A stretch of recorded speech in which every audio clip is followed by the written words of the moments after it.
Mobile युग त्याने संपूर्ण जगाला पछाडून ठेवलं. मोबाईल भारतामध्ये जेव्हा नवीन नवीन आला, फर्स्ट टाइम इंडिया में भारत में मोबाईल का निर्माण हुआ. पहिल्यांदा मोबाईल भारतात आला. त्याची साईज मोठी होती, एवढा मोठा मोबाईल, काळ्या रंगाचा मोबाईल, जाड बटन त्याला, काळा एरियल त्याला, एवढा जाड मोबाईल, बिलिंग मोबाईल, खिशात घालून माणूस रस्त्याने चालला तर असं वाटायचं खिशामध्ये वरवंटा ठेवलाय. आता साईज बदलली आहे. मोबाईलची साईज दिवसेंदिवस बदलत चालली आहे. जितका मोठा मोबाईल तितका छोटा माणूस, आणि जितका छोटा माणूस तितका मोठा मोबाईल. हे चायनावाले कधी पण साईज बदलतात. आता निघालाय टॅप, काही वर्षानंतर निघतील पाट्या. लोक डोक्यावर घेऊन फिरतील आणि फोन वाजला, हॅलो, अवस्था वाईट होणार. मोबाईलचे भाव वाढत चाललेत. बाजारामध्ये रोज नवीन नवीन नवीन नवीन मोबाईल पाहायला मिळतात. मध्यंतरी मी पाहिला माय फोन, 2 लाखाचा मोबाईल. माय फोन 2 लाखाचा मोबाईल. मोबाईल फार भयानक प्रकार आहे. प्रत्येक जण मोबाईल घ्यायच्या मागे लागला आहे. आणि चायनावाले कधी पण साईज बदलतात, कधी पण साईज बदलतात. आणि बरीच लोक कानाला लावून फिरत असतात. बसमध्ये, रिक्षामध्ये, क्लासमध्ये, नाक्यावर, गल्लीमध्ये, सगळीकडे मोबाईल लावून फिरतात. आणि रस्त्यावरनं चालले तर असं वाटतं हा माणूस वेडा झालाय, एकटाच बडबडत चाललाय. बडबडत नाही तो, त्याने कानाला काहीतरी लावलंय, तो बोलतोय. चायनावाल्याने एक मोबाईल काढला नखा एवढा, एवढासा मोबाईल, तो दिसत पण नाही, एवढासा मोबाईल. एक माणूस बोलता बोलता चालला होता, बोलता बोलता अचानक गिळला, घापाक, तो पोटात गेला, ढापाक. 5 मिनिटं चालल्यानंतर हलायला लागला. असं काय हलतो? व्हायब्रेटरवर होता ना.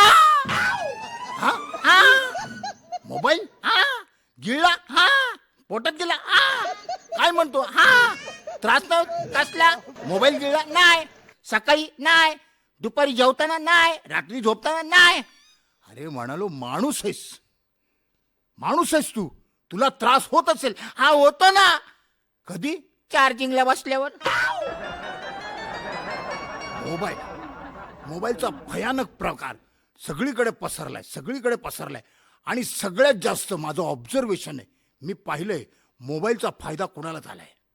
मोबाईलचा फायदा कुणाला झालाय. पूर्वी काय होतं, पूर्वी लोक भांडायचे रस्त्यावर, मारामाऱ्या, दादागिरी, शिव्या गाळ्या करायचे, मारायचे, मार, लोक सोडवायला जायचे. ए भाऊ जाऊ दे ना, तुला कामावर जायचं, सकाळची वेळ कशाला, जाऊ दे ना, ए सोड रे, ए चल, जाऊ दे, चल चल चल चल निघ, चल, हा चल कामावर जा, काम भांडायचं नाही, चल चल चल, हा जा.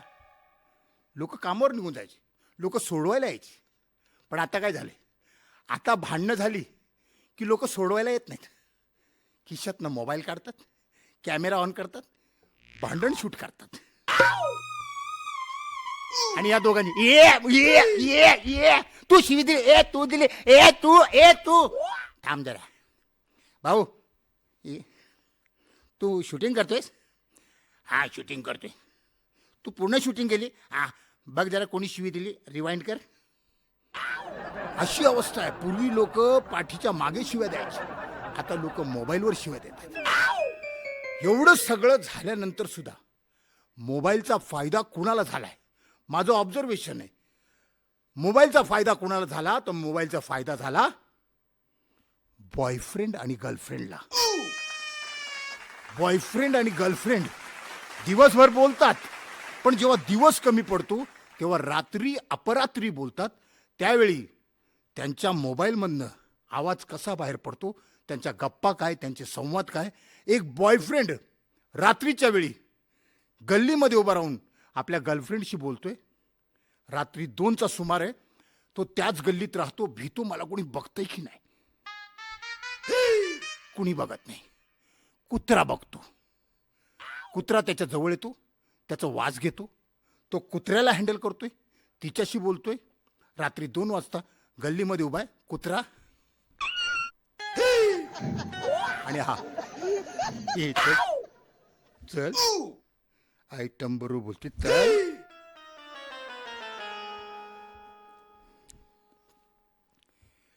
हॅलो, चल ना, हॅलो. रात्री 2 वाजता प्रियसीचा आवाज, गर्लफ्रेंडचा आवाज.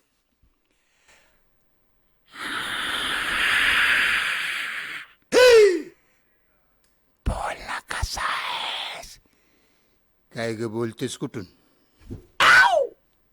बोलतेस कुठून? कठण म्हणजे कठण. चादरीच्या हातून बोलते, चादरीच्या हातून.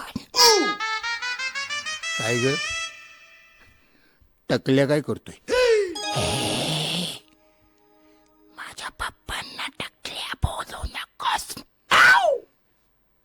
मी तुझ्याशी नाही बोलणार. अगं बोल ना, नाही बोलणार. अगं बोल ना. नाही बोलणार. ठीक आहे नको बोलू. जानू बोल. बोल काय बोलतेस? जानू तू माझ्यावर किती प्रेम करतोस? खूप करतो. किती किती करतोस? खूप करतो. किती किती करतोस? खूप करतो. माझ्यासाठी काय करशील? काय पण. अय्या काय पण. काय पण. अय्या काय पण. काय पण. 50 रुपयाचा रिचार्ज पाठव ना. गणपती गेल्यानंतर येतं पितृपक्ष. त्या दिवशी कावळे स्टार असतात, ते भेटत नाहीत, सापडत नाहीत, बोलवावं लागतं. त्यांची डेट हेवी असते. पितृ अमावस्येच्या दिवशी माझ्या एका मित्राने जेवणाचं पान घराच्या कौलावर ठेवलंय. कावळ्याला हाक मारायची स्टाईल बघा.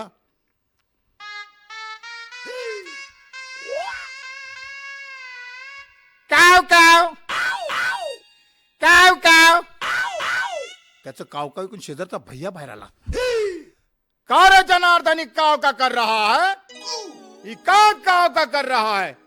भैया आज पितृ अमावस्या ना, पतरी समोसा ये दूसरा कौन से होटल में मिलता है? पितृ अमावस्या पतरी समोसा नाही. हे बाय काय करायचं, जेवणाचं ताट घराच्या कावला ठेवायचा. कावले येतात जेवणाला टोच मारतात. भैया म्हणाला हमारा भी बहुत लोग खत्म हो गया है, हमको भी ऐसा करना पडेगा. भैयाने सुद्धा भरलेलं जेवणाचं ताट आणलं, पान आणलं, घराच्या कावला ठेवलं आणि भैया पण कावलावर बसला. आता भैया कावल्यांना हाक मारतोय, त्याची स्टाईल वेगळी. अरे काव काव,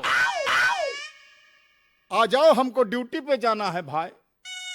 काव काव. त्याचं काव काय ऐकून जनार्दन बाहेर आला. अरे भैया छापराव काय करतस? कावले ना आले? भैया म्हणाला आएगा जरूर, हमारा यूपी बहुत दूर पडता है. आणि मित्रांनो, बऱ्याच लोकांना कुठल्या ना कुठल्या गोष्टीची एलर्जी असते. काही लोक उंदराला घाबरतात, काही लोक झुरळाला घाबरतात, काही लोक कावळ्याला घाबरतात, काही लोक पालीला घाबरतात. एक उत्तर भारतीय भैया, त्याला कुत्र्याची एलर्जी. कुत्रा बघितला की घाबरायचा. त्याला कुत्र्याची एलर्जी.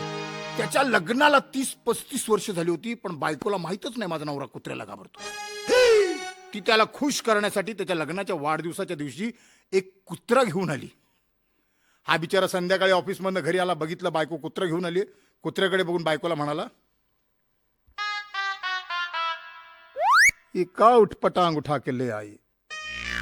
तुमको मालूम है कुत्ते का हमको कितना एलर्जी है, इस सुसरे को बाहर फेंकना पड़ेगा. कुत्र्याला घेतला, नाक्यावर टाकला, घरी आला तर मागच्या गलीतनं कुत्रा घरी. ये सुसरा तो घोड़े से ज्यादा दौड़ता है, इसको ऐसे जगह पे फेंकना पड़ेगा, आएगा नहीं. परत कुत्र्याला घेतला, नाक्यावर गेला, गल्लीत लांब फेकला, परत घरी आला तर पाहिला कुत्रा परत घरी. ये तो टैक्सी के मीटर से ज्यादा दौड़ता है, अब इस सुसरे को ऐसे जगह पे फेंकूंगा, जिंदगी भर घूमता रहेगा, आएगा नहीं. कुत्र्याला घेतला, नाक्यावर गेला, गल्लीत गेला, चौकात गेला, राना वना जंगलात लांब फेकला आणि मोबाईल काढला आणि बायकोला फोन केला. कुत्ता आ गया का? बायको म्हणाली हाँ तो आ गया, वापस भेज दो.